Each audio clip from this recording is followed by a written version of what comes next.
J'ai eu un débat la semaine dernière avec des collègues. On était au nombre de 4 à déjeuner ensemble au bureau, dont 2 musulmans, un chrétien, moi, et un agnostique. Si tu ne sais pas ce que c'est qu'un agnostique, c'est différent d'un athée. Les athées ne croient pas en Dieu. Les agnostiques, par contre, estiment qu'on ne peut pas savoir si Dieu existe ou pas. D'accord? Donc, le débat tournait autour du ramadan qui allait commencer parce que ça n'avait pas encore commencé. Donc, ils étaient en train d'en parler. Il faut être prêt, ça va être dur, une période, machin, compliquée et tout. Et sur le coup, ils se sont mis à parler d'un autre collègue qui est musulman aussi, mais qui n'était pas en train de déjeuner avec nous, il n'était pas sur place. Donc, ils expliquaient que le collègue en question aurait vapoté pendant le ramadan une année précédente et qu'ils étaient indignés parce que le collègue vapotait. Et quand ils en ont parlé, ils étaient vraiment indignés, là, oh, comment il peut faire ça, haram, comme on dit.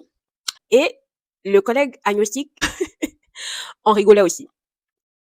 Et je me suis dit, wow, ok, even you, like, il en rigolait dans le genre, le collègue dont on parle, voilà, il n'est pas un bon musulman ou un vrai musulman ou il ne fait pas bien le ramadan.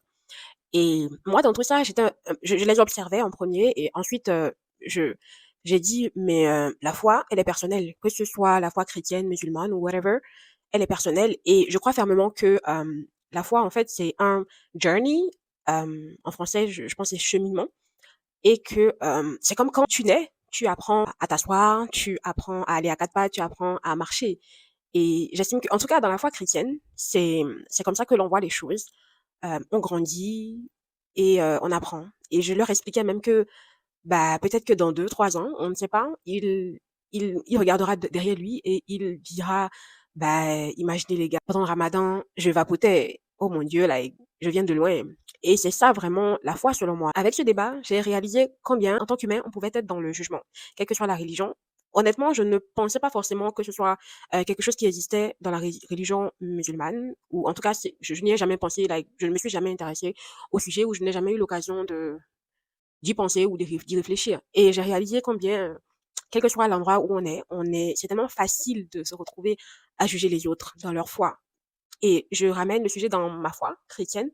On a tellement tendance à juger les autres par rapport à où ils sont dans leur foi. C'est tellement facile d'y aller. Des exemples tout simples. Lorsque, par exemple, quelqu'un, un frère ou une sœur arrive à se garder pur, on va facilement trouver que, oh, tel chrétien est dans l'impudicité, my God, Dieu n'aime pas ça. Et du coup, le débat m'a vraiment touchée. J'ai réalisé à quel point on pouvait être dans le jugement en tant qu'humain. Déjà entre chrétiens, ensuite entre croyants de différentes religions, ensuite entre non-croyants, parce que même le gars agnostique, bah, il rigolait limite là, avec, et je me suis dit, franchement, quand je me suis retrouvée celle là, I was like, wow, ok, ok, ok. Même dans la foi chrétienne, entre nous, on peut être, c'est tellement vite arrivé.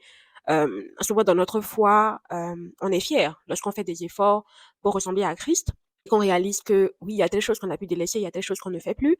On est fier de nous, c'est normal. Mais la fierté et la reconnaissance devraient aller à Dieu et non pas pour se comparer à d'autres frères et sœurs qui sont encore en train de struggle ou qui sont encore dans des difficultés ou bien qui ont encore des challenges par rapport à certains sujets. Et ce n'est pas parce que X arrive à gérer tel péché ou telle chose et que Y ne l'a pas fait que ça fait de Y un chrétien plus petit. Je crois fermement que la foi, c'est vraiment un cheminement et qu'on apprend tous les jours, on grandit tous les jours. Il y a des choses qu'on va faire aujourd'hui et avec le temps, on va grandir spirituellement, on va gagner en maturité et demain, on verra que bah, on a le dégoût de ces choses-là.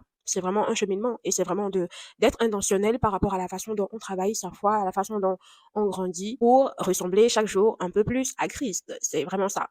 Donc mon petit message pour toi aujourd'hui, c'est vraiment de faire attention à toi pour ne pas tomber dans le jugement. C'est très bien arrivé, y compris moi. Il y a des fois, que ce soit en parole ou en pensée, il y a des fois où on peut dire des choses par rapport à un frère ou une sœur chrétienne et on ne se rend pas forcément compte, bah oui, c'est des choses qui arrivent. Je t'invite à être un peu plus intentionnel par rapport à ça. Sache que toi aussi, tu viens de quelque part, tu grandis, tu n'es pas parfait. Même les hommes de Dieu ne sont pas parfaits. Mais Dieu nous appelle à la perfection. Et le plus important, c'est d'y travailler chaque jour intentionnellement pour ressembler à notre numéro 1, Jésus de Nazareth. Bisous. Bye.